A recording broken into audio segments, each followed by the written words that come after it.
Blackmagic is one of the new kids on the block when it comes to camera manufacturers, and the price point that they tend to enter the market at compared to the specifications of their camera almost seem too good to be true. Forgive any frogs that you hear in my voice, I am fighting off a head cold. Now, I must say at the onset that Blackmagic is not a sponsor of this video. They have neither sent me equipment, money, or permission to post this video. They probably don't even know that I exist. Now, when you're buying Blackmagic, does it make most sense to pay top dollar for those newest bells and whistles, or buy used, saving some money, and having a shorter shelf life perhaps on your camera? Well, let's find out. Looking at the history of the Blackmagic cinema camera line, we start off with the good old-fashioned cheese grater. Remember that one, folks? Yes, back in 2012, for just under $3,000, you could buy brand new their first cinema camera. Now you can pick it up for around $600. Yeah, right. Then we had the cinema camera 4K, released the same year at the same price point. What were they trying to do, shoot themselves in the foot? Then we had the Blackmagic Pocket Cinema Camera. How on earth in 2013 you could get this for under $1,000 and still get it for under $1,000 and have to pay money for this? I don't know. The Blackmagic Pocket Cinema Camera 4K, wow, those frogs are really working. In 2018 at $1,300, just under $1,300, you can now get it for a fraction of that. Pocket Cinema Camera 6K, 2018, $2,500. This camera was a bargain at that, and can still get it at that.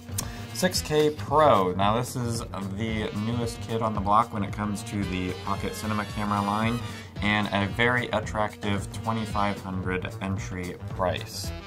The Ursa line, released in 2014 at about $6,000. You can now get it for a song, and I can't sing, obviously. The Ursa Mini 4.6K, a couple years later at $5,000. Yeah, about $5,000. You can now get it for another song. The Ursa Mini 4K, that was the 4.6, this is the 4K, entered the market at $3,000, so you were saving quite a bit of money, and you can still get it for a half a song.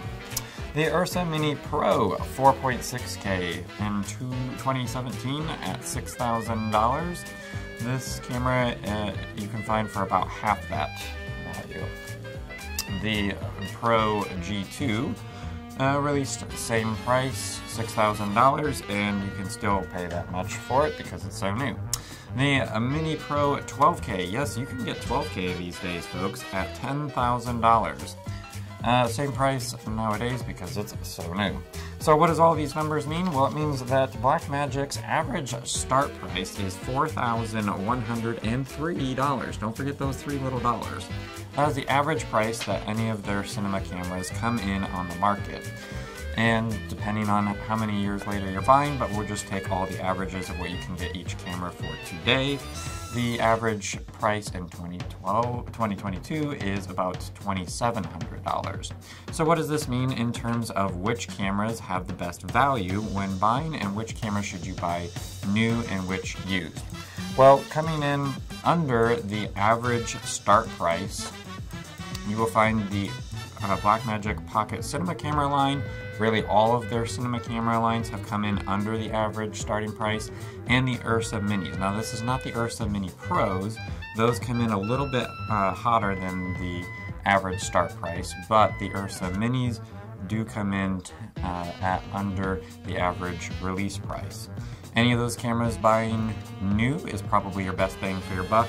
If you're looking for something used, then getting some of the other lines, you're going to save in terms of your value due to depreciation. Of all the camera lines that we're looking at in this series, Blackmagic is by far the most budget-friendly. However, the specifications of their cameras don't always match up to what is absolutely essential in your next camera upgrade. So be sure to watch the video that I have outlining every single feature that you will absolutely need in your next cinema camera, and then you will be able to determine which Blackmagic camera is best for you. Also check out the other videos in this series to see if budget isn't the most concerning issue for you. You may want to invest in another camera line depending on what is most important for you in your business.